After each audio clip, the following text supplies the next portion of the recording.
الحمد لله نحمده ونستعينه ونستغفره ونؤمن به ونتوكل عليه ونعوذ بالله من شرور أنفسنا ومن سيئات أعمالنا من يهده الله فلا مضل له ومن يضلله فلا هادي له ونشهد أن لا إله إلا الله ونشهد أن محمدا عبده ورسوله أرسله بالهدى ودين الحق ليظهره على الدين كله ولو كره المشركون اللهم صل على سيدنا محمد وعلى آل محمد كما صليت على إبراهيم وعلى آل إبراهيم اللهم بارك على محمد وعلى آل محمد كما باركت على إبراهيم وعلى آل إبراهيم في العالمين إنك حميد مجيد أما بعد فإن أحسن الكلام كلام الله وخير الهدي هدي محمد صلى الله عليه وسلم وشر الأمور محدثاتها وكل بدعة في النار أيها الناس أوصيكم وإياي بتقوى الله أعوذ بالله السميع العليم من الشيطان الرجيم إن الله يأمر بالعدل والإحسان وإيتاء ذي القربى وينهى عن الفحشاء والمنكر والبغي يعظكم لعلكم تذكرون صدق الله العلي العظيم. പ്രിയ സഹോദരന്മാരെ സഹോദരിമാരെ, സർവശക്തനായ അല്ലാഹുവിൻ്റെ ആജ്ഞാനിർദ്ദേശങ്ങൾ ജീവിതത്തിൽ പാലിച്ച് സത്യവിശ്വാസികളായി ജീവിതം നയിച്ച് സജ്ജനങ്ങൾക്ക് അല്ലാഹു വാഗ്ദാനം ചെയ്ത സ്വർഗം നേടിയെടുക്കാൻ അതീവ ജാഗ്രതയോടെ പരിശ്രമിക്കണമെന്ന് ആദ്യമായി എന്നെയും നിങ്ങളെയും ഓർമ്മപ്പെടുത്തുകയാണ്, ഉപദേശിക്കുകയാണ്, വസിയ്യത്ത് ചെയ്യുകയാണ്. അല്ലാഹു സുബ്ഹാനഹു വ തആല സജ്ജനങ്ങളുടെ കൂട്ടത്തിൽ നമ്മേവരെയും ഉൾപ്പെടുത്തി തരുമാറാകട്ടെ. അല്ലാഹു സുബ്ഹാനഹു വ തആല മനുഷ്യ സമൂഹത്തിന് വഴി കാണിച്ചു കൊടുക്കാൻ വേണ്ടി അവതരിപ്പിച്ച ഒരു മഹാസന്ദേശമാണ് ഇസ്ലാം എന്ന് നമുക്കെല്ലാവർക്കും അറിയാം.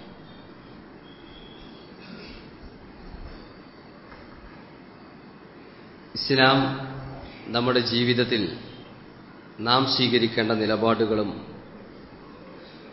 നമ്മുടെ ജീവിതത്തിൽ നാം സ്വീകരിക്കേണ്ട സമീപനങ്ങളും തീരുമാനിക്കുന്നതിൽ വഴി കാണിച്ചു തരുന്നു. ആ അർത്ഥത്തിൽ ഇസ്ലാമിന് നമ്മുടെ ജീവിതത്തിൽ നിർണായകമായ പങ്കുണ്ട് എന്ന് വിശ്വസിക്കുന്നവരാണ് നാം എല്ലാവരും. കേവലം ഒരു മതം എന്നതിനപ്പുറം ഒരു സമൂഹത്തെ ഏറ്റവും സുന്ദരമായ അടിത്തറയിൽ വളർത്തിയെടുക്കുക, ഏറ്റവും സുന്ദരമായ ഒരു സമൂഹത്തെ ലോകത്തിന് മുമ്പിൽ സംവിധാനിക്കുക എന്നത് ഇസ്ലാം ചരിത്രത്തിൽ നിർവഹിച്ച ദൗത്യമായിരുന്നു. ഇസ്ലാമിന് ആ ദൗത്യം ചരിത്രത്തിൽ എന്നും നിർവഹിക്കാനുണ്ട്. മറ്റൊരു ഭാഷയിൽ പറയുകയാണ് എങ്കിൽ ഇസ്ലാമിനെ പല സ്വഭാവത്തിൽ നമ്മൾ സമീപിക്കുമ്പോൾ ഇസ്ലാമിൽ ഒരുപാട് ആരാധനാ കർമ്മങ്ങളുണ്ട്, ധാർമ്മിക മൂല്യങ്ങളെക്കുറിച്ച് ഇസ്ലാം ഒരുപാട് സംസാരിക്കുന്നുണ്ട്. അതേപോലെ തന്നെ ഒരു സമൂഹത്തിൽ അത്യാവശ്യം നിലനിൽക്കേണ്ട ഒട്ടനവധി മാനവിക മൂല്യങ്ങളെക്കുറിച്ചും സംസാരിക്കുന്നു എന്നത് ഇസ്ലാമിന്റെ വളരെ പ്രധാനപ്പെട്ട ഒരു പ്രത്യേകതയാണ്. പ്രവാചകൻ സല്ലല്ലാഹു അലൈഹി വസല്ലമ ഇന്നമാ ബുഇസ്തു ലി ഉതമ്മിമ മകാരിമൽ അഖ്ലാഖ്, ഞാൻ ഒട്ടനവധി മൂല്യങ്ങൾ ഈ ഭൂമിയിൽ പൂർത്തീകരിക്കുന്നതിന് വേണ്ടിയാണ് നിയോഗിക്കപ്പെട്ടത് എന്ന് പറഞ്ഞപ്പോൾ ഈ മൂല്യങ്ങൾ എന്നതുകൊണ്ട് ഉദ്ദേശിക്കുന്നത് എന്താണ്? സത്യസന്ധത, നീതി, ധാർമ്മികത, തുടങ്ങി ഒട്ടനവധി ധാർമ്മിക മൂല്യങ്ങൾ നമുക്ക് എണ്ണാൻ സാധിക്കും.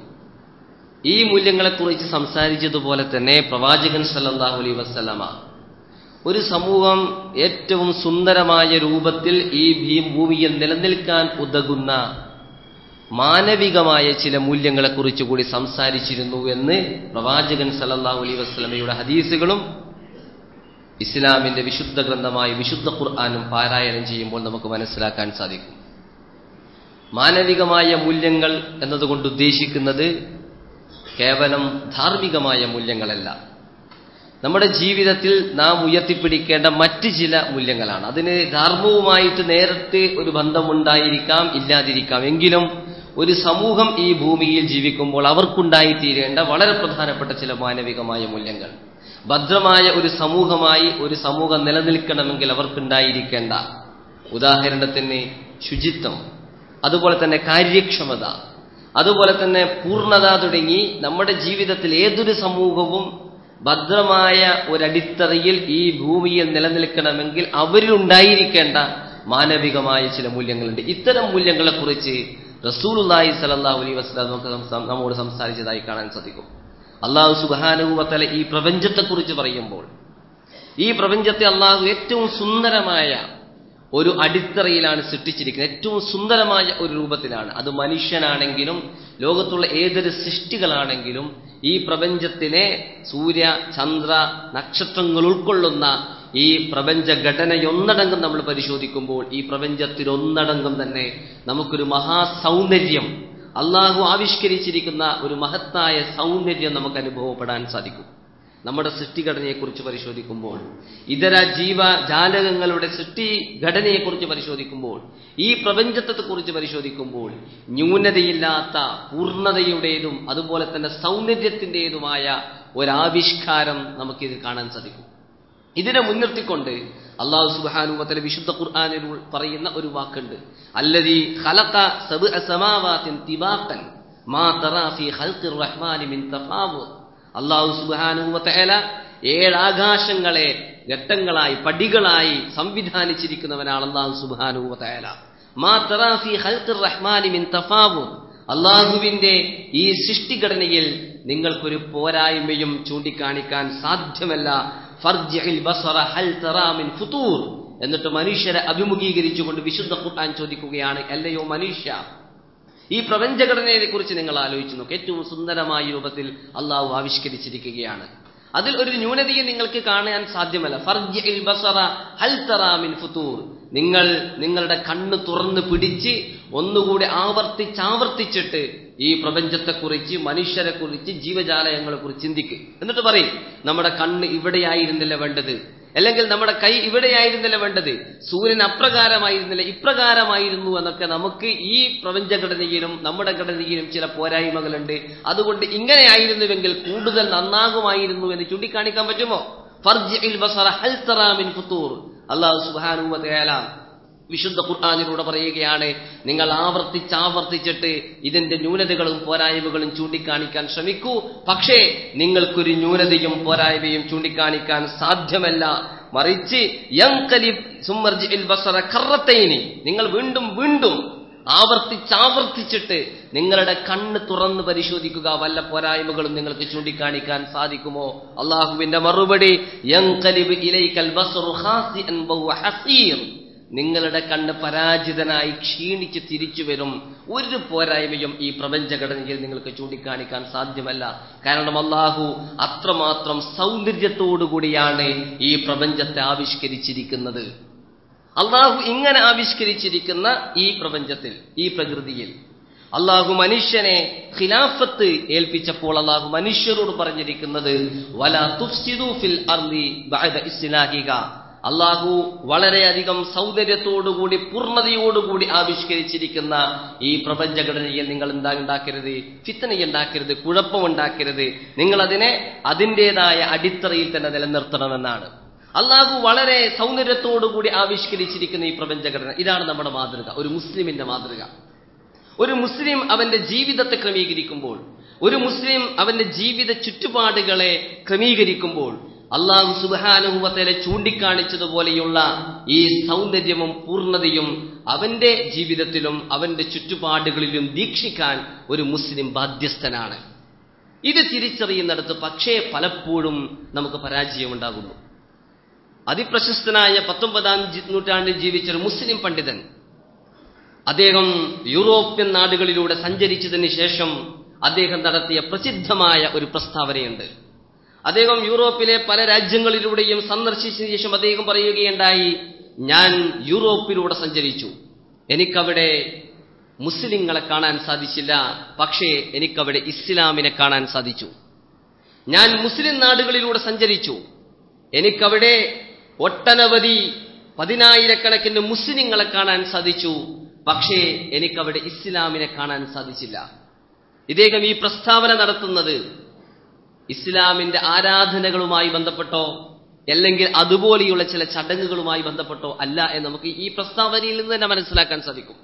ഞാൻ യൂറോപ്പിലൂടെ സഞ്ചരിച്ചു, എനിക്കവിടെ ഇസ്ലാമിനെ കാണാൻ സാധിച്ചു, പക്ഷേ മുസ്ലിങ്ങളെ കാണാൻ സാധിച്ചില്ല. മുസ്ലിം നാടുകളിലൂടെ സഞ്ചരിച്ചപ്പോൾ എനിക്ക് മുസ്ലിങ്ങളെ കാണാൻ സാധിച്ചു, പക്ഷേ ഇസ്ലാമിനെ കാണാൻ സാധിച്ചില്ല. എന്ന് പറഞ്ഞാൽ ഒരു മുസ്ലിമിനെ ഉണ്ടായിരിക്കേണ്ട, ഇവിടെ സൂചിപ്പിച്ച അല്ലാഹു സുബ്ഹാനഹു വ തആല പ്രപഞ്ചഘടനയെ നിലനിർത്തിയപ്പോൾ അല്ലാഹു സൗന്ദര്യത്തെക്കുറിച്ച്, പൂർണ്ണതയെക്കുറിച്ച്, കാര്യക്ഷമതയെക്കുറിച്ചൊക്കെ അല്ലാഹു സംസാരിക്കുന്നുണ്ട്. ഇത് ഒരു മുസ്ലിമിന്റെ ജീവിതത്തിൽ കൂടി പകർത്തേണ്ട വളരെ ഉത്കൃഷ്ടമായ മാനവികമായ മൂല്യങ്ങളാണ്. ആ മൂല്യങ്ങൾ മുസ്ലിം സമൂഹത്തിൽ എനിക്ക് കാണാൻ സാധിച്ചില്ല. അതുകൊണ്ട് തന്നെ ഒരുപാട് മുസ്ലിങ്ങൾ ജീവിക്കുന്ന മുസ്ലിം നാടുകളിൽ എനിക്ക് ഇസ്ലാമിനെ കാണാൻ പറ്റുന്നില്ല. എന്നാൽ യൂറോപ്യൻ നാടുകളിലൂടെ സഞ്ചരിച്ചപ്പോൾ ആ മൂല്യങ്ങൾ എനിക്ക് കാണാൻ സാധിച്ചു, അവിടെ മുസ്ലിങ്ങളില്ലെങ്കിലും എന്നാണ് ഈ മഹാപണ്ഡിതൻ കുറിച്ചു വെച്ച വാക്കിന്റെ അർത്ഥം. ഇത് വളരെ പ്രസക്തം തന്നെയാണ്. ഇസ്ലാമിനെ കുറിച്ച് തന്നെ എടുത്ത് പരിശോധിച്ച് നോക്കുക. ഇസ്ലാം സൗന്ദര്യത്തെക്കുറിച്ച്, വൃത്തിയെക്കുറിച്ച്, ശുചിത്വത്തെക്കുറിച്ച് ഏതൊരു മതം സംസാരിക്കുന്നതിനേക്കാളും കൂടുതൽ ഇസ്ലാം സംസാരിക്കുന്നുണ്ട്. ലോകത്ത് ഇസ്ലാം നൽകിയ മഹത്തായ സംഭാവനകളെക്കുറിച്ച് വിശകലനം ചെയ്യുമ്പോൾ വുളുവിനെയും കുളിയെയും പശ്ചാത്തലമാക്കിക്കൊണ്ട് ശുചിത്വബോധം എന്നത് ഇസ്ലാം നൽകിയ മഹത്തായ ഒരു സംഭാവനയായിരുന്നു എന്ന് ചരിത്രകാരന്മാർ രേഖപ്പെടുത്തിയിട്ടുണ്ട്. ഇസ്ലാമിന് മുമ്പ് തീർച്ചയായും അതിപുരാതനമായ സംസ്കാരങ്ങൾ എന്നറിയപ്പെടുന്ന ഇന്ത്യയിലെ ഈ മോഹൻജദാരോ, ഹാരപ്പ സംസ്കൃതി അഥവാ സൈന്ധവ സംസ്കൃതി എന്ന് പറയുന്ന സംസ്കാരത്തിൽ കുളിക്കും ശുചിത്വത്തിനും വളരെയധികം പ്രാധാന്യമുണ്ടായിരുന്നു എന്ന് മാറ്റി നിർത്തിയാൽ, അതുപോലെ അതിപുരാതനമായ സംസ്കാരങ്ങളായി അറിയപ്പെടുന്ന മെസൊപ്പൊട്ടോമിയൻ സംസ്കാരവും ഇന്ത്യയിലെ സൈന്ധവ അഥവാ മോഹൻജദാരോ ഹാരപ്പ സംസ്കാരവും വൃത്തിക്കും മറ്റും അമിതമായ വളരെയധികം പ്രാധാന്യം നൽകി എന്നത് മാറ്റി നിർത്തിയാൽ ഇസ്ലാമാണ് പിന്നീട് ചരിത്രത്തെ യൂറോപ്പിന് തന്നെ ഇസ്ലാം നൽകിയ മഹത്തായ ഒരു സംഭാവനയായിരുന്നു ഇത് എന്ന് ചില ആളുകൾ രേഖപ്പെടുത്തിയിട്ടുണ്ട്.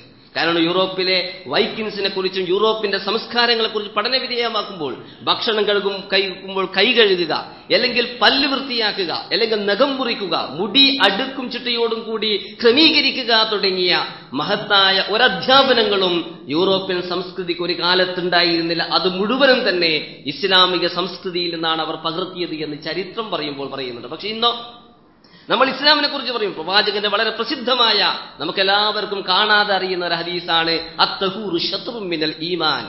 ഈമാനിന്റെ പകുതിയാണ് ശുചിത്വം. ഈമാനിന്റെ പകുതിയാണ് ശുചിത്വം എന്ന ഹദീസ് എല്ലാവർക്കും, എല്ലാ മുസ്ലിങ്ങൾക്കും അറിയാവുന്ന വളരെ പ്രധാനപ്പെട്ട ഒരു ഹദീസാണ്. കേരളത്തിൽ ഒരു പ്രധാനപ്പെട്ട മുസ്ലിം, മരിച്ചുപോയ പ്രധാനപ്പെട്ട ഒരു മുസ്ലിം സാഹിത്യകാരൻ പറഞ്ഞിട്ടുണ്ട്, ആരോ ഒരാൾ എനിക്ക് ഒരു പള്ളിയിലേക്കുള്ള വഴി അന്വേഷിച്ചപ്പോൾ അയാളെന്ന് പറയുകയുണ്ടായി, നിങ്ങൾ ഇതിലൂടെ നടന്നാല് മൂത്രപ്പുരയുടെ ദുർഗന്ധം നിങ്ങൾക്ക് അനുഭവപ്പെടും, അതിന്റെ അർത്ഥം അവിടെ പള്ളിയുണ്ട് എന്നാണ്. ഇത് നമ്മുടെ സംസ്കാരം, നമ്മുടെ സമൂഹം എത്തിപ്പെട്ട തഹൂറിനെ കുറിച്ചും തഹാറത്തിനെ കുറിച്ചും ശുചിത്വബോധത്തെക്കുറിച്ചും സൗന്ദര്യത്തെക്കുറിച്ചും ഏറ്റവും കൂടുതൽ സംസാരിക്കുന്ന ഒരു ദർശനം. ആ ദർശനം എത്തിപ്പെട്ട പരിതാപകരമായ ഒരു സാഹചര്യത്തെയാണ് ഈ സാഹിത്യകാരൻ ഇത്ര ഹാസ്യാത്മകമായ അദ്ദേഹത്തിന്റെ ഈ പ്രസ്താവനയിലൂടെ ചിത്രീകരിക്കുന്നത്. ശുചിത്വം എന്ന് പറഞ്ഞാൽ അത് നമ്മുടെ സമൂഹത്തിന്റെ ഒരു ഭാഗമായി, ഇന്നല്ലാഹു ജമീലും യുഹിബ്ബുൽ ജമാല, അല്ലാഹു സൗന്ദര്യമുള്ളവനാണ്, അവൻ സൗന്ദര്യം ഇഷ്ടപ്പെടുന്നു. പ്രവാചകന്റെ മറ്റൊരു പ്രസിദ്ധമായ ഹദീസ്, റസൂലുള്ളാഹി സ്വല്ലല്ലാഹു അലൈഹി വസല്ലമ തന്നെ നമ്മുടെ ജീവിതത്തിൽ മറ്റൊരാൾക്ക് അരോചകമുണ്ടാകുന്ന, മറ്റൊരാൾക്ക് പ്രയാസകരമായി തീരുന്ന ഒന്നും വൃത്തിയുമായി ബന്ധപ്പെട്ട് നമ്മുടെ ഭാഗത്ത് നിന്നുണ്ടാവരുത് എന്ന് ഏറ്റവും കൂടുതൽ ആഗ്രഹിച്ച, അങ്ങനെ നടപ്പാക്കിയ ഒരു വ്യക്തിയായിരുന്നു പ്രവാചകൻ സല്ലല്ലാഹു അലൈഹി വസല്ലമ എന്ന് പ്രവാചകൻ സല്ലല്ലാഹു അലൈഹി വസല്ലമയെ കുറിച്ച് പഠിക്കുമ്പോൾ നമുക്ക് മനസ്സിലാക്കാൻ സാധിക്കും. ലൗലാ അശുഖ അലാ ഉമ്മത്തി ലആമർതുഹും ബിസ്സിവാകി ഇൻദ കുല്ലി സലാത്ത്. എന്റെ ഉമ്മത്തിന് പ്രയാസമുണ്ടാകുമായിരുന്നില്ലെങ്കിൽ ഞാൻ അവരോട് 5 നേരവും 5 നമസ്കാരത്തിന്റെയും 5 വുളൂവിന്റെ സമയത്ത് 5 നേരവും പല്ല് തേക്കാൻ കൽപ്പിക്കുമായിരുന്നു എന്ന് റസൂൽ പറഞ്ഞതായി നമുക്ക് കാണാൻ സാധിക്കുന്നു. പല്ല് തേക്കലും ഇസ്ലാമും തമ്മിൽ എന്താണ് ബന്ധമെന്ന് ഒരാൾക്ക് വേണമെങ്കിൽ ചോദിക്കാം. റസൂലുള്ളാഹി സ്വല്ലല്ലാഹു അലൈഹി വസല്ലമ എന്റെ സമുദായത്തിന് ലൗലാ അശുഖ അലാ ഉമ്മത്തി ലആമർതുഹും ബിസ്സിവാകി ഇൻദ കുല്ലി സലാത്ത്, എന്റെ സമുദായത്തിന് ഭാവിയിൽ പ്രയാസമുണ്ടായിത്തീരും എന്ന ഒരൊറ്റ കാരണത്താൽ മാത്രമാണ് ഞാനത് കൽപ്പിക്കാത്തത് എന്നാണ് ഈ ഹദീസിന്റെ അർത്ഥം. അത്രത്തോളം പ്രവാചകൻ സല്ലല്ലാഹു അലൈഹി നഖം വെട്ടുന്നതിനെ കുറിച്ച്, മുടി അടുക്കി വെക്കുന്നതിനെ കുറിച്ച് റസൂലുള്ളാഹി സ്വല്ലല്ലാഹു അലൈഹി വസല്ലമ തന്നെ അദ്ദേഹം സുഗന്ധം ഉപയോഗിച്ചിരുന്നു. മറ്റൊരാൾക്ക് അരോചകമാകരുത് തന്റെ സാന്നിധ്യം, ദുർഗന്ധം, വൃത്തിയില്ലാത്ത വസ്ത്രം ധരിച്ചിട്ടോ അല്ലെങ്കിൽ അങ്ങനെയുള്ള മറ്റെന്തെങ്കിലും ധരിച്ചിട്ടോ മറ്റൊരാൾക്ക് അരോചകമാകരുത് എന്റെ സാന്നിധ്യം എന്ന നിർബന്ധ ബുദ്ധി റസൂലുള്ളാഹി സ്വല്ലല്ലാഹു അലൈഹി വസല്ലമക്ക് ഉണ്ടായിരുന്നു. പള്ളിയിൽ പോകുമ്പോൾ പോലും 5 നേരത്തെ നമസ്കാരം നിർബന്ധമാണെങ്കിലും നിങ്ങൾ വല്ല ഭക്ഷണ പദാർത്ഥങ്ങളും കഴിച്ചിട്ട്, പ്രത്യേകിച്ച് അന്നത്തെ കാലത്ത് രേഖപ്പെടുത്തപ്പെട്ട ഒരു ഹദീസിൽ ഇങ്ങനെ കാണാൻ സാധിക്കും, ഉള്ളിയൊക്കെ തിന്നിട്ട് അതിന്റെ ദുർഗന്ധം മറ്റുള്ളവർക്ക് അരോചകമാണ്, നിങ്ങൾ അങ്ങനെ തിന്നിട്ട് നിങ്ങൾ നേരെ പള്ളിയിൽ പോകാൻ പാടില്ല, കാരണം അവിടെ ആളുകൾക്ക് അരോചകമായി തീരും. ഈ സ്വഭാവത്തിൽ ശുചിത്വബോധത്തെക്കുറിച്ച്, അഥവാ ഇതൊരു വലിയൊരു മാനവികമായ മൂല്യമാണ്, ഇതിനെ നമുക്ക് ധാർമ്മിക മൂല്യമെന്ന് വിശേഷിപ്പിക്കാൻ സാധിക്കില്ല. ഈ മൂല്യത്തെക്കുറിച്ച് ഏറ്റവും കൂടുതൽ സംസാരിച്ച മഹാവ്യക്തിത്വമായിരുന്നു റസൂലുള്ളാഹി സ്വല്ലല്ലാഹു അലൈഹി വസല്ലമ. പക്ഷെ നമ്മുടെ പള്ളികൾ, നമ്മുടെ മദ്രസകൾ, നമ്മുടെ വീടുകൾ, നമ്മുടെ സ്ഥാപനങ്ങൾ നമ്മളെടുത്ത് പരിശോധിച്ചു നോക്കുമ്പോൾ ഈ ശുചിത്വം നമ്മൾ എത്രത്തോളം നമ്മൾ ദീക്ഷിക്കുന്നുണ്ട് നമ്മുടെ ജീവിതത്തിൽ. ഇവിടെയാണ് നമ്മുടെ എതിരാളികളെന്നും ഇസ്ലാമിന്റെ ശത്രുക്കളെന്നും പറയുന്ന നമ്മുടെ യൂറോപ്യൻ സംസ്കൃതി, നമ്മുടെ സംസ്കൃതിയും തമ്മിലുള്ള അന്തരം നമുക്ക് മനസ്സിലാക്കാൻ സാധിക്കുന്നത്. നമ്മുടെ രാജ്യത്ത് പ്രത്യേകിച്ച് നമ്മുടെ നാട്ടിൽ ഏറ്റവും കൂടുതൽ സാക്ഷരതയുള്ള ഒരു നാടാണ് നമ്മുടെ നാട്. മുസ്ലിങ്ങൾ ഏറ്റവും കൂടുതൽ വിദ്യാഭ്യാസപരമായും സാംസ്കാരികമായും ഔന്നത്യം കരസ്ഥമാക്കി എന്ന് പറയപ്പെടുന്ന ഒരു സംസ്ഥാനമാണ് നമ്മുടെ സംസ്ഥാനം. ഇങ്ങനെയുള്ള നമ്മുടെ പള്ളികൾ നോക്കുക, നമ്മുടെ മദ്രസകൾ നോക്കുക, നമ്മുടെ വീടുകൾ നോക്കുക, ഇസ്ലാം ഉയർത്തിപ്പിടിക്കുന്ന ഈ ശുചിത്വം നമുക്ക് കാണാൻ സാധിക്കുന്നുണ്ടോ? അത് മനസ്സിലാക്കുന്ന നമ്മുടെ ബാത്റൂമുകൾ നമ്മൾ ശ്രദ്ധിക്കണം, നമ്മുടെ ടോയ്ലറ്റുകൾ.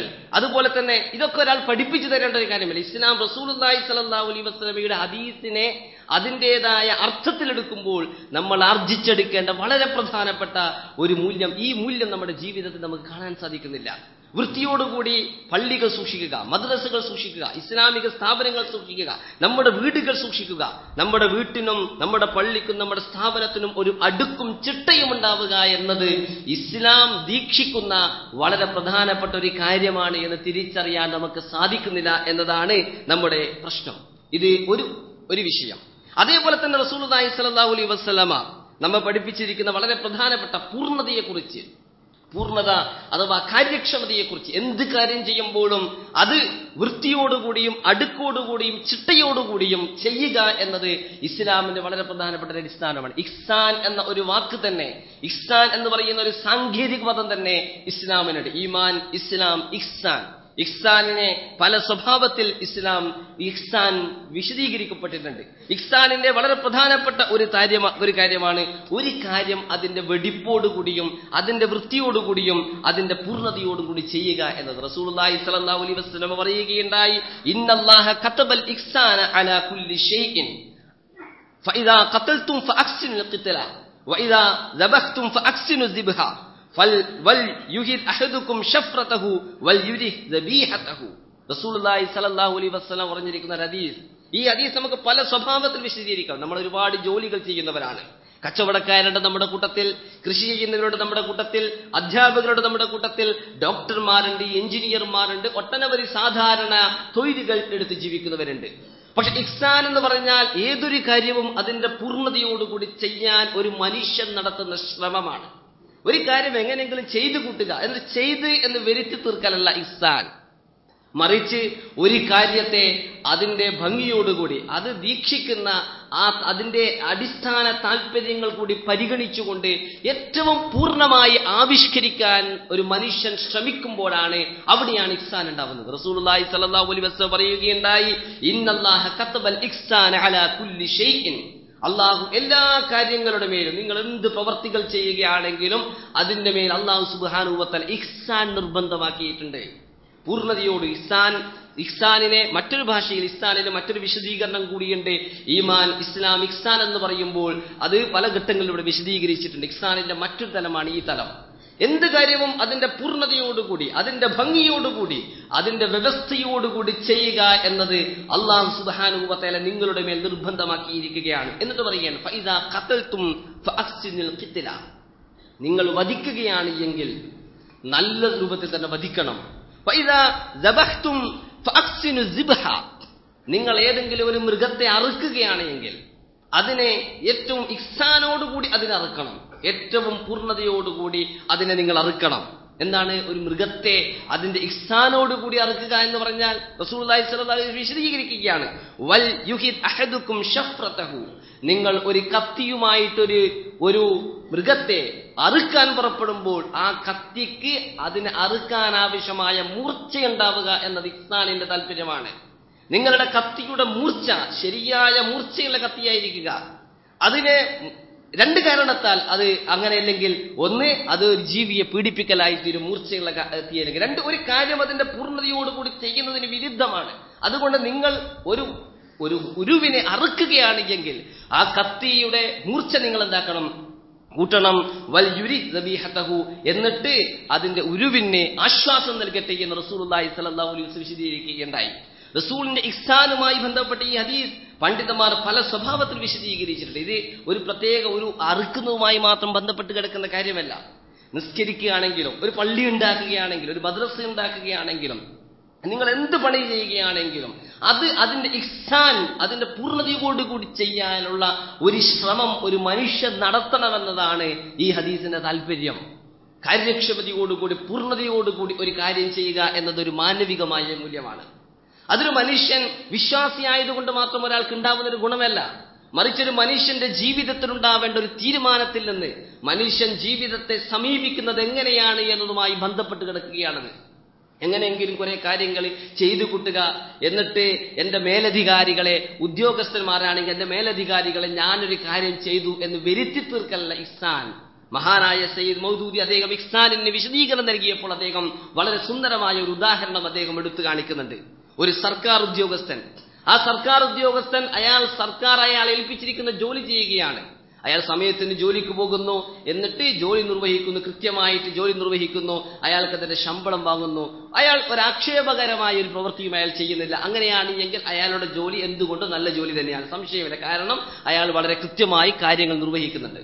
എന്നാൽ ഇഹ്സാനുള്ള ഒരു മനുഷ്യൻ ചെയ്യുക, എന്നെ ഈ ജോലി ഏൽപ്പിച്ചിരിക്കുന്ന ഒരു ഉദ്യോഗസ്ഥ ഒരു സ്ഥാപനമുണ്ടല്ലോ, ഞാനൊരു പള്ളിയിലാണ് പ്രവർത്തിക്കുന്നത്, ഒരു മദ്രസയിലാണ് പ്രവർത്തിക്കുന്നത്, അല്ലെങ്കിൽ ഒരു സംഘടനയിലാണ് പ്രവർത്തിക്കുന്നത്, അല്ലെങ്കിൽ ഒരു നല്ലൊരു കമ്പനിയിലാണ് പ്രവർത്തിക്കുന്നത് എങ്കിൽ ഏതൊരു സ്ഥാപനത്തിനും ഏതൊരു ഇൻസ്റ്റിറ്റ്യൂഷനും അതിൻ്റെതായ ചില താല്പര്യങ്ങൾ ഉണ്ടാകും. ആ താല്പര്യങ്ങൾ മുറുകെ പിടിക്കാൻ വേണ്ടി ഒരു മനുഷ്യൻ അങ്ങേയറ്റം ശ്രമം നടത്തുക, ഇതാണ് ഇഹ്സാൻ. അത് ഏൽപ്പിച്ച പണി മാത്രം ചെയ്ത് പൂർത്തിയാക്കുന്നതിന് പകരം ഏൽപ്പിച്ച ജോലി സമയം കൊണ്ട് പൂർത്തിയാക്കുക എന്നല്ല, നമ്മുടെ മനസ്സിലും നമ്മുടെ വിചാരത്തിലും വികാരത്തിലും ഞാൻ വർക്ക് ചെയ്യുന്ന ഒരു സംവിധാനത്തോടുണ്ടായിത്തീരുന്ന കൂറ്, ഈ കൂറാണ് ഇഹ്സാൻ എന്ന് ഇസ്ലാമുമായി ബന്ധപ്പെട്ട് വിശ്വാസികൾക്കുണ്ടായിത്തീരേണ്ട ഇഹ്സാനിനെ കുറിച്ച് സയ്യിദ് മൗദൂദി വിശകലനം ചെയ്യുന്നുണ്ട്. എന്ന് പറഞ്ഞാൽ ഇഹ്സാൻ, വിശ്വാസികൾക്ക് ഇഹ്സാൻ ഉണ്ടാവുക എന്ന് പറയുമ്പോൾ ഇസ്ലാമിനെ കുറിച്ച് സദാ ചിന്തിച്ചുകൊണ്ട്, സദാസമയവും അതിനെക്കുറിച്ച് ആലോചിച്ചുകൊണ്ട് ഒരു മനുഷ്യൻ ജീവിക്കുമ്പോഴാണ് ഇത് ഉണ്ടാവുക എന്നതാണ് അവിടെ പറഞ്ഞതിന്റെ അർത്ഥം. പക്ഷെ ഇവിടെ ഇഹ്സാൻ കൊണ്ട് ഉദ്ദേശിക്കുന്നത് ഈ സ്വഭാവത്തിൽ നമ്മളൊരു കാര്യം ചെയ്യുമ്പോൾ ആ കാര്യത്തെ പൂർണ്ണതയിലെത്തിക്കാൻ വേണ്ടി ഒരു മനുഷ്യൻ നടത്തുന്ന ശ്രമം, നമ്മുടെ പങ്ക്ച്വാലിറ്റി, സമയബോധം, അതുപോലെ തന്നെ കൃത്യനിഷ്ഠ, ഇതും ഇസ്ലാം ഉയർത്തിപ്പിടിക്കുന്ന മറ്റൊരു മാനവികമായ മൂല്യമാണ്. സമയബോധം ഇസ്ലാമിന്റെ ആരാധനകളും ഇസ്ലാമിന്റെ കർമ്മങ്ങളും എടുത്ത് പരിശോധിച്ച് നോക്കുമ്പോൾ അത് സമയവുമായി അങ്ങേയറ്റം ബന്ധിപ്പിച്ച് കിടക്കുന്നതായി നമുക്ക് കാണാൻ സാധിക്കുന്നു. ഒരു വിശ്വാസി അലസനും മടിയനുമായി നിൽക്കേണ്ടവരല്ല, വളരെയധികം കാര്യക്ഷമതയുള്ള ഒരാളായിരിക്കണം വിശ്വാസി. അങ്ങനെ വിശ്വാസിയെ കാര്യക്ഷമതയുള്ളവനാക്കാൻ ഉപകരിക്കുമെന്നത് ആരാധനകളുടെ വളരെ പ്രധാനപ്പെട്ട ഒരു പ്രത്യേകതയാണ്. ഇസ്ലാം സമയബോധത്തെക്കുറിച്ച് വളരെയധികം നമ്മൾ മുന്നറിയിപ്പ് നൽകിയിട്ടുണ്ട്, കാര്യക്ഷമതയെക്കുറിച്ച് നമ്മൾ വളരെ മുന്നറിയിപ്പ് നൽകിയിട്ടുണ്ട്. അതോടൊപ്പം തന്നെ ഉത്തരവാദിത്വ ബോധത്തെക്കുറിച്ച് നമ്മൾ മുന്നറിയിപ്പ് നൽകിയിട്ടുണ്ട്. ഉത്തരവാദിത്വ ബോധം, കാര്യക്ഷമത, പങ്ക്ച്വാലിറ്റി തുടങ്ങിയ മാനവികമായ മൂല്യങ്ങൾ അത് നമ്മുടെ ജീവിതത്തിൽ എത്രത്തോളം ഉണ്ട്? മുസ്ലിങ്ങളെ സംബന്ധിച്ചിടത്തോളം ഈ മൂല്യങ്ങൾ പടിഞ്ഞാറൻ സമൂഹങ്ങളിൽ നിലനിൽക്കുന്നത് പോലെ നമ്മുടെ സമൂഹത്തിലുണ്ടോ? അല്ലാഹു സുബ്ഹാനഹു റസൂലുള്ളാഹി സ്വല്ലല്ലാഹു അലൈഹി വസല്ലം പറയുകയുണ്ടായി ഈ കാര്യങ്ങളെക്കുറിച്ച്, കുല്ലുക്കും റാഇൻ വകുല്ലുക്കും മസ്ഊലുൻ അൻ റഇയതിഹി. ഉത്തരവാദിത്വ ബോധത്തെക്കുറിച്ച് പറയുമ്പോൾ അല്ലാഹുവിന്റെ റസൂൽ പറയുകയുണ്ടായി, കുല്ലുക്കും റാഇൻ വകുല്ലുക്കും മസ്ഊലുൻ അൻ റഇയതിഹി. നിങ്ങളെല്ലാവരും ഭരണാധികാരികളാണ്, നിങ്ങളെല്ലാവരും നിങ്ങളുടെ പ്രജകളെക്കുറിച്ച് ചോദിക്കപ്പെടും. എന്നിട്ട് റസൂൽ പറയുകയാണ്, ഫൽ അമീറുല്ലദീ അലന്നാസി റാഇൻ വഹുവ മസ്ഊലുൻ അൻ റഇയതിഹി. ഒരു നാട്ടിന്റെ നേതാവ്, ഭരണാധികാരി, അല്ലെങ്കിൽ ഒരു സംഘടനയുടെ നേതാവ്, അല്ലെങ്കിൽ ഒരു ചെറിയ സ്ഥാപനത്തിന്റെ നേതാവ്, അവര് ആ സംവിധാനത്തിന്റെ ഭരണാധികാരിയാണ്. അയാൾ ആ സംവിധാനത്തെക്കുറിച്ച് അയാളോട് അല്ലാഹു സുബ്ഹാനഹു വ തആല നാളെ ചോദിക്കും. വറജുലു റാഇൻ അലാ അഹ്ലി ബൈതിഹി. ഒരു പുരുഷൻ ആ വീട്ടിൽ അയാളുടെ ഭാര്യയും മക്കളും ഉൾക്കൊള്ളുന്ന അഹ്ലു ബൈത്തിന്റെ വീട്ടുകാരുടെ ഭരണാധികാരിയാണ്. വഹുവ മസ്ഊലുൻ അൻഹും. അയാൾ അവരെ കുറിച്ച് ചോദിക്കപ്പെടും. വൽ മർഅതു റാഇയത്തുൻ അലാ ബൈതി സൗജിഹാ. ഒരു സ്ത്രീ തന്റെ ഭർത്താവിന്റെ വീട്ടിന്റെ ഭരണാധികാരിയാണ്. വഹിയ മസ്ഊലത്തുൻ അൻഹു. അതുകൊണ്ട് തന്നെ അവൾ ആ വീട്ടിനെ കുറിച്ച് ചോദിക്കപ്പെടും. അത് മര്യാദയ്ക്ക് കാര്യക്ഷമതയോടുകൂടി മുന്നോട്ട് കൊണ്ടുപോയിട്ടില്ലെങ്കിൽ അവൾ അല്ലാഹുവിന് മുന്നിൽ ഉത്തരം പറയേണ്ടി വരും. ഭാര്യയ്ക്കും മക്കളുടെയും കാര്യങ്ങൾ വളരെ ഭദ്രമായി വ്യവസ്ഥാപിതമായി മുന്നോട്ട് കൊണ്ടുപോകാൻ ഒരു ഭർത്താവിന് അല്ലെങ്കിൽ പിതാവിന് സാധിക്കുന്നില്ലെങ്കിൽ അതിനെക്കുറിച്ച് അയാൾ നാളെ ചോദിക്കപ്പെടും. താൻ പണിയെടുക്കുന്ന ജോലി സ്ഥലത്ത് അവിടെ തന്നിൽ അർപ്പിക്കപ്പെട്ടിരിക്കുന്ന ഉത്തരവാദിത്തങ്ങൾ നിർവഹിക്കുന്നില്ല എങ്കിൽ റസൂലുള്ളാഹി സ്വല്ലല്ലാഹു അലൈഹി വസല്ലം പറയുകയാണ്, വൽ അബ്ദു റാഇൻ അലാ മാലി സയ്യിദിഹി. ഒരു അടിമ തന്റെ യജമാനന്റെ സമ്പത്തിനെ കുറിച്ച് കണക്ക് പറയേണ്ടവനാണ്. അയാൾ അതിന്റെ ഭരണാധികാരിയാണ്. അടിമയും ഭരണാധികാരിയാണ്. അടിമ യജമാനന്റെ ഭരണാധികാരിയാകുന്നു. എങ്ങനെയെന്ന് പറഞ്ഞാൽ, യജമാനൻ ഏൽപ്പിച്ചിരിക്കുന്ന ഒരു ഉത്തരവാദിത്വം, ആ ഉത്തരവാദിത്വം നിർവഹിക്കുമ്പോൾ അയാൾ ഒരു റാഇൻ, ഒരു ഭരണാധികാരിയുടെ സ്ഥാനത്താണുള്ളത്. വഹുവ മസ്ഊലുൻ അൻഹു. അയാൾ അതിനെക്കുറിച്ച് ചോദിക്കപ്പെടും. അപ്പോൾ എല്ലാവരും തങ്ങൾ നിർവഹിക്കുന്ന ദൗത്യങ്ങളെക്കുറിച്ച് ചോദിക്കപ്പെടുമെന്ന് പറഞ്ഞുകൊണ്ട് ഉത്തരവാദിത്വ ബോധത്തെക്കുറിച്ചും പങ്ക്ച്വാലിറ്റിയെക്കുറിച്ചും കാര്യക്ഷമതയെക്കുറിച്ചും ഏറ്റവും ശക്തമായി ഇസ്ലാം സംസാരിച്ചിട്ടുണ്ട് എന്ന് ഇസ്ലാമിനെ കുറിച്ച് പഠിക്കുമ്പോൾ നമുക്ക് കാണാൻ സാധിക്കുന്നുണ്ട്. പക്ഷെ നമ്മുടെ സമൂഹത്തിൽ ഉത്തരവാദിത്വ ബോധമുണ്ടോ? നമ്മൾ ജോലി ചെയ്യുമ്പോൾ നമ്മുടെ സംവിധാനങ്ങൾ, സർക്കാർ ഉദ്യോഗസ്ഥന്മാരാണ് എങ്കിൽ 10 മണിക്കെത്തേണ്ട ഒരു ഓഫീസിൽ 10 മണിക്കെത്തുക എന്നത് ഒരു ഇസ്ലാമികമായ മൂല്യമാണ് എന്ന് മനസ്സിലാക്കി എത്ര ആളുകൾ നമ്മുടെ കൂട്ടത്തിലുണ്ട്? നമ്മുടെ സാധാരണ സർക്കാർ ഓഫീസുകളെ കുറിച്ച് നമ്മൾ പരാതി പറയുന്നുണ്ട്. നമ്മളെല്ലാവരും പരാതിക്കാരാണ്. പക്ഷേ അവിടെ വർക്ക് ചെയ്യുന്ന മുസ്ലിങ്ങൾ സമയത്തിന് ജോലിക്ക് ഹാജരാകുന്നുണ്ടോ? ചായ കുടിക്കാനെന്ന് പറഞ്ഞിട്ടും ഇടവേളയിൽ ഫോൺ ചെയ്യാനെന്ന് പറഞ്ഞിട്ടും ജോലി സ്ഥലത്ത് ജോലി കാര്യക്ഷമമായി നിർവഹിക്കാതെ ഇറങ്ങി വന്നിട്ട് നമുക്ക് എങ്ങനെയാണ് ഇസ്ലാമിനെ പ്രതിനിധീകരിക്കാൻ സാധിക്കുക? അങ്ങനെ ഇറങ്ങി വരുന്നത് ഒരു ഇസ്ലാമിക പ്രവർത്തനത്തിനാണെങ്കിൽ പോലും അത് ന്യായീകരിക്കപ്പെടുകയില്ല. കാരണം ഉത്തരവാദിത്വ ബോധം എന്നത് അല്ലാഹു സുബ്ഹാനഹു വ തആല, അമാനത്ത് എന്നത് വിശുദ്ധ ഖുർആൻ പല സന്ദർഭങ്ങളിൽ നമ്മൾ ഉണർത്തിയിരിക്കുന്ന വളരെ പ്രധാനപ്പെട്ട കാര്യമാണ്. ഇന്നല്ലാഹ യഅ്മുറു ബിൽ അദ്ലി വൽ ഇഹ്സാനി എന്നൊക്കെ പറഞ്ഞുകൊണ്ടുള്ള ആയത്തുകളിലൂടെ അല്ലാഹു സുബ്ഹാനഹു വ തആല നിങ്ങളോട് നീതി ചെയ്യാൻ കൽപ്പിക്കുന്നുണ്ട്, അതുപോലെ ഇഹ്സാൻ കൽപ്പിക്കുന്നുണ്ട് എന്നൊക്കെ പറഞ്ഞുകൊണ്ട് അല്ലാഹു സുബ്ഹാനഹു വ തആല വിശുദ്ധ ഖുർആനിലൂടെ സൂചിപ്പിച്ചിരിക്കുന്ന വളരെ പ്രധാനപ്പെട്ട കാര്യങ്ങളാണിത്. നമ്മൾ കൃത്യമായി, നമ്മുടെ ഒരു അധ്യാപകനാണെങ്കിൽ തന്റെ പാഠഭാഗങ്ങൾ കൃത്യമായി പൂർത്തീകരിക്കുക എന്നത്, സമയത്തിന് ക്ലാസ്സിൽ ഹാജരാവുക എന്നത്, തനിക്ക് അനുവദിക്കപ്പെട്ട സമയം മുഴുവൻ ക്ലാസ് എടുക്കുക എന്നത് അയാളുടെ ഇസ്ലാമികമായ ഒരു ഉത്തരവാദിത്തമാണ്. അത് നിർവഹിക്കുന്നില്ല എങ്കിൽ മാനവികമായ മൂല്യങ്ങൾ പാലിക്കുന്ന വിഷയത്തിൽ ഇത് മാനവികം മാത്രമല്ല, ഇത് ധാർമ്മികമായ മൂല്യം കൂടിയാണ്. അയാൾ പരാജയപ്പെട്ടു എന്നാണ് അർത്ഥം. ഒരു ഉദ്യോഗസ്ഥനാണ് എങ്കിൽ ആ ഉദ്യോഗസ്ഥൻ ഞാൻ ശമ്പളം വാങ്ങുമ്പോൾ ആ ശമ്പളത്തിനനുസരിച്ച് കൊണ്ട് പണിയെടുക്കുക എന്നതും, ആളുകളെ കബളിപ്പിക്കാതിരിക്കുക എന്നതും, അനാവശ്യമായി സമയം ഇതിങ്ങനെ ചെയ്യുകയാണെങ്കിൽ ഇതിന്റെ പേരിലൊക്കെയും നമ്മൾ ഉത്തരം പറയേണ്ടി വരുമെന്നാണ് അല്ലാഹു സുബ്ഹാനഹു വ തആല റസൂലുള്ളാഹി സ്വല്ലല്ലാഹു അലൈഹി വസല്ലം നമ്മെ പഠിപ്പിക്കുന്നത്. ഇസ്ലാം ഉയർത്തിപ്പിടിക്കുന്ന ചില ഉത്തമമായ വിശിഷ്ട ഗുണങ്ങളെക്കുറിച്ചും മാനവിക മൂല്യങ്ങളെക്കുറിച്ചും മാത്രമാണ് ഇവിടെ സംസാരിച്ചത്. ശുചിത്വം, വൃത്തിബോധം, കാര്യക്ഷമത, പൂർണ്ണത, ഉത്തരവാദിത്ത ബോധം തുടങ്ങിയ ഈ മൂല്യങ്ങൾ ഇത് മുസ്ലിം സമൂഹത്തിൽ കാണുന്നില്ല.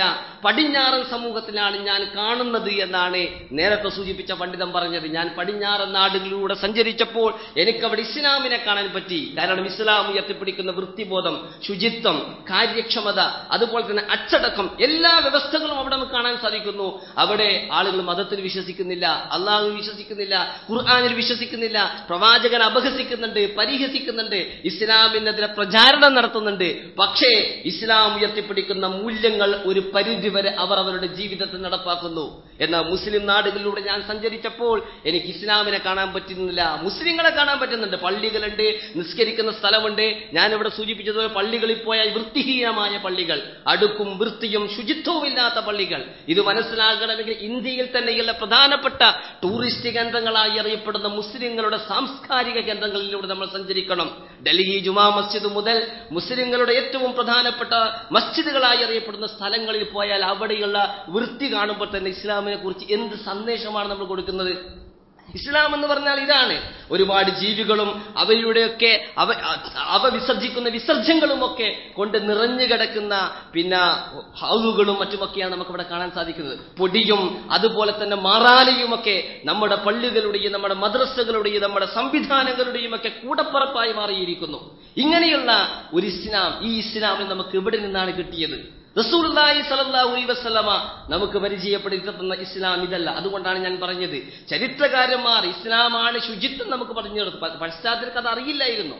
ഭക്ഷണം കഴിക്കുമ്പോൾ എങ്ങനെ കൈ കഴുകണ്ടെന്ന് അവർക്കറിയില്ലായിരുന്നു. കൈ കഴുകുക എന്നൊരു സംവിധാനം തന്നെ അവർക്ക് ഉണ്ടായിരുന്നില്ല. ഭക്ഷണം കഴിക്കുമ്പോൾ വായ കഴുകണം അല്ലെങ്കിൽ വായ വൃത്തിയാക്കണമെന്ന് അവർക്കറിയില്ലായിരുന്നു. വൈക്കിൻസിനെ കുറിച്ചൊക്കെ പറയുന്ന ചില ചരിത്രകാരന്മാർ പറഞ്ഞിരിക്കുന്നത്, ആ വെള്ളത്തിൽ തന്നെ ഒരുപാട് ആളുകൾ ഒരു വലിയ പാത്രത്തിൽ തന്നെ കൈമുക്കി കഴുകും, അതിൽ തന്നെ വെള്ളമെടുത്ത് വായി കഴുകും, അതിൽ തന്നെ തുപ്പും, എന്നിട്ട് അതിൽ നിന്ന് തന്നെ മറ്റുള്ളവരും കഴുകും. ഇത്രമാത്രം വൃത്തിഹീനമായ ഒരു സമൂഹമായിരുന്നു പടിഞ്ഞാറുണ്ടായിരുന്നത് എന്നും അവരെ മുഴുവനും തന്നെ ശുചിത്വത്തിന്റേതും കാര്യക്ഷമതയുടേതുമാക്കിയ സൗന്ദര്യത്തിന്റേതുമായ ഉത്തമമായ മൂല്യങ്ങൾ പകർന്നു കൊടുത്തുകൊണ്ട് പരിഷ്കരിച്ചത് ഇസ്ലാമാണ് എന്നും ഇസ്ലാമിന്റെ ചരിത്രം പറയുമ്പോൾ നമ്മൾ പറയുന്നുണ്ട്. പക്ഷെ ഇസ്ലാമിന്റെ വർത്തമാനകാലത്ത് പാശ്ചാത്യ ഇസ്ലാമിൽ നിന്ന് കടമെടുത്ത മുഴുവൻ മൂല്യങ്ങളും അവരവരുടെ ജീവിതത്തിൽ കൊണ്ടു നടക്കുന്നു. നിങ്ങൾ പടിഞ്ഞാറൻ നാടുകളിലൂടെ സഞ്ചരിച്ചാൽ അവിടുത്തെ പബ്ലിക് ടോയ്ലറ്റുകളിൽ പോയി നോക്കിയാൽ അവിടെയുള്ള വൃത്തിബോധം, അവിടെയുള്ള പബ്ലിക് റോഡുകളിലൂടെ നടക്കുമ്പോൾ റോട്ടിലൂടെ കണ്ട സാധനമൊക്കെ വലിച്ചെറിയുക, ഇതൊക്കെ മുസ്ലിമിനെ സംബന്ധിച്ചിടത്തോളം നമ്മുടെ അവശിഷ്ടങ്ങൾ അല്ലെങ്കിൽ എല്ലാ സാധനങ്ങളും റോട്ടിൽ വലിച്ചെറിയുക, അല്ലെങ്കിൽ റോഡ് വൃത്തിയാക്കുക, പൊതുസ്ഥലങ്ങൾ വൃത്തിയാക്കുക, ഇതൊന്നും നമ്മുടെ ഇസ്ലാമുമായി ബന്ധപ്പെട്ട ഒരു കാര്യമാണ് എന്ന് തിരിച്ചറിയാൻ പോലും നമുക്ക് സാധിക്കുന്നില്ല. മറ്റു സമൂഹങ്ങൾ ഗുഡ് സിറ്റിസൺ, ഒരു നല്ല പൗരനായി എങ്ങനെ നമ്മുടെ സമൂഹത്തെ വളർത്തിയെടുക്കാമെന്ന് ആലോചിച്ചിട്ട് പ്രവാചകൻ സല്ലല്ലാഹു അലൈഹി വസല്ലം പഠിപ്പിച്ച ഈ കാര്യങ്ങളൊക്കെ ഒരു ഗുഡ് സിറ്റിസൺ ഉണ്ടായിരിക്കേണ്ട മൂല്യങ്ങളാണ് എന്ന് പറഞ്ഞുകൊണ്ട് അവർ സ്കൂളുകളിൽ അതൊക്കെ പഠിപ്പിക്കുന്നു. നമ്മളോ സ്കൂളുകളിലും മദ്രസകളിലുമൊക്കെ അത്തഖൂർ ശത്രുൽ ഈമാൻ എന്ന് ഒരു ഹദീസ് കാണാതെ പഠിക്കാൻ വേണ്ടിയൊക്കെ നമ്മൾ പഠിപ്പിക്കുമെന്നല്ലാതെ അത് ജീവിതത്തിൽ ഇങ്ങനെയാണ് പ്രയോഗവൽക്കരിക്കുന്നത് എന്ന് പഠിപ്പിച്ചു കൊടുക്കാൻ നമുക്ക് ഇന്നുവരെ സാധിച്ചിട്ടില്ല. ഇതുകൊണ്ട് തന്നെയാണ് മുസ്ലിങ്ങളെ പല സ്വഭാവത്തിലും പരാജയപ്പെടുന്നത്. സയ്യിദ് അബുൽ അഅല മൗദൂദി തന്നെ അദ്ദേഹം ഈ മാനവിക മൂല്യങ്ങളെ വിശകലനം ചെയ്തുകൊണ്ട് പറയുന്ന മറ്റൊരു പ്രസ്താവന കൂടിയുണ്ട്. ഒരു സമൂഹത്തിന് ലോകത്തിന്റെ നേതൃത്വം കരസ്ഥമാക്കാൻ ഉപകരിക്കണമെങ്കിൽ ആ സമൂഹത്തിന്റെ മാനവിക മൂല്യങ്ങളും ധാർമ്മിക മൂല്യങ്ങളും ആവശ്യമാണ്. ഇവിടെ സൂചിപ്പിച്ച കാര്യക്ഷമത, അതുപോലെ തന്നെ വൃത്തിബോധം, ശുചിത്വം, സൗന്ദര്യം, ഉത്തരവാദിത്വ ബോധം തുടങ്ങിയ മാനവിക മൂല്യങ്ങളും അതോടൊപ്പം തന്നെ ധാർമ്മികത, സദാചാരബോധം, നീതിബോധം തുടങ്ങിയ ധാർമ്മിക മൂല്യങ്ങളും ഇത് രണ്ടുമുണ്ടെങ്കിൽ മാത്രമേ ഒരു സമൂഹത്തിന്റെ ലോകത്തിന്റെ നേതൃത്വം കരസ്ഥമാക്കാൻ സാധിക്കുകയുള്ളൂ. എന്നാൽ ഒരു സമൂഹത്തിന് ധാർമ്മിക മൂല്യങ്ങളുണ്ട്, പക്ഷേ മാനവിക മൂല്യങ്ങൾ തീരെയില്ല. മാനവിക മൂല്യങ്ങളൊന്നുമില്ല, കാര്യക്ഷമതയില്ല, ഒരു ലോകത്തെ കൊണ്ടു നടക്കാനുള്ള കഴിവില്ല, ഒരു സ്ഥാപനത്തെയോ ഒരു മദ്രസയെയോ ഒരു പഞ്ചായത്ത് പോലും മര്യാദക്ക് വെടിപ്പും വൃത്തിയോടും കൂടി മുന്നോട്ട് കൊണ്ടുപോകാനുള്ള ഒരു ശക്തിയുമില്ല ഒരു സമൂഹത്തിന്. പക്ഷേ ഒരുപാട് ധാർമ്മിക മൂല്യങ്ങൾ ഉണ്ടെങ്കിൽ അല്ലാഹു സുബ്ഹാനഹു വ തആല പലപ്പോഴും മാനവിക മൂല്യങ്ങളുള്ള സമൂഹത്തിന്, അവർക്ക് ധാർമ്മിക മൂല്യങ്ങളില്ലെങ്കിലും അവർക്കാണ് ഈ ഭൂമിയുടെ നേതൃത്വം ഏൽപ്പിക്കുക. കാരണം അല്ലാഹു സുബ്ഹാനഹു വ തആല സുന്ദരമായി സംവിധാനിച്ചിരിക്കുന്ന ഒരു ഘടനയാണ് ഈ പ്രപഞ്ചത്തിനുള്ളത്. ഈ ഘടന താറുമാറാവാതിരിക്കാൻ അല്ലാഹു അങ്ങനെയുള്ള ഒരു നടപടിക്രമം സ്വീകരിക്കാനാണ് സാധ്യതയുള്ളത് എന്ന് അദ്ദേഹം ദീർഘദർശനം ചെയ്യുന്നുണ്ട്. ഒരു പക്ഷേ ഇന്ന് ലോകത്തിന്റെ നേതൃത്വത്തിൽ മുസ്ലിം ഇല്ലാത്ത ഇസ്ലാമിക സംസ്കാരമില്ലാത്ത ആളുകൾ അവരോധിതമായതിന്റെ കാരണം പരിശോധിക്കുമ്പോൾ ഇതൊരു പക്ഷെ ശരിയാണ് എന്ന് നമുക്ക് തോന്നിയേക്കാം. മുസ്ലിങ്ങൾക്ക് പലർക്കും ധാർമ്മിക മൂല്യങ്ങളുണ്ട്. പക്ഷേ ഇതുപോലെയുള്ള മാനവികമായ മൂല്യങ്ങൾ നമ്മുടെ ജീവിതത്തിൽ നടപ്പാക്കാൻ നമ്മൾ വിസമ്മതിക്കുമ്പോൾ അത് നടപ്പാക്കുന്ന ഒരു സമൂഹത്തിന് ലോകത്തിന്റെ നേതൃത്വം കൈവശപ്പെടുത്താൻ സാധിക്കുന്നു എന്നത് ഒരു പക്ഷേ അള്ളാഹുവിന്റെ സുന്നത്തിന്റെ അള്ളാഹുവിന്റെ നടപടിക്രമങ്ങളുടെ ഭാഗമായിരിക്കാം. അതുകൊണ്ട് സഹോദരന്മാരെ, ഇസ്ലാമിനെ നമ്മൾ ഈ ഭൂമിയിൽ പ്രതിനിധീകരിക്കാൻ ആഗ്രഹിക്കുന്നുവെങ്കിൽ ഇവിടെ സൂചിപ്പിച്ചതുപോലെ ഇനിയും ഒരുപാട് കാര്യങ്ങൾ ഹദീസുകളിൽ നമുക്ക് പഠിക്കാൻ സാധിക്കുന്ന, ഹദീസുകളിൽ നമുക്ക് പകർത്തിയെടുക്കാൻ സാധിക്കുന്ന ഇതുപോലെയുള്ള ഒരുപാട് മാനവികമായ മൂല്യങ്ങളുണ്ട്. ആ മൂല്യങ്ങൾ നമ്മുടെ ജീവിതത്തിൽ പകർത്തിയെടുക്കാൻ നമ്മൾ ശ്രമിക്കേണ്ടതുണ്ട്. അത് ഇസ്ലാമിന്റെ ഭാഗമാണ് എന്നും അതില്ല എങ്കിൽ നമ്മുടെ ഇസ്ലാമിന് എവിടെയോ ചില വിടവുകളും പോരായ്മ ന്യൂനതകളുണ്ട് എന്നും തിരിച്ചറിയാൻ നമുക്ക് സാധിക്കേണ്ടതുണ്ട്. ഈ തിരിച്ചറിവിലൂടെ നമ്മുടെ വീടിനെയും നമ്മുടെ സ്ഥാപനങ്ങളെയും നമ്മുടെ സംവിധാനങ്ങളെയും അതിൻ്റെതായ ഹുറുമത്തോടുകൂടെ നിലനിർത്താൻ അല്ലാഹു സുബ്ഹാനഹു വ തആല നമുക്കെല്ലാവർക്കും തൗഫീഖ് നൽകുമാറാവട്ടെ.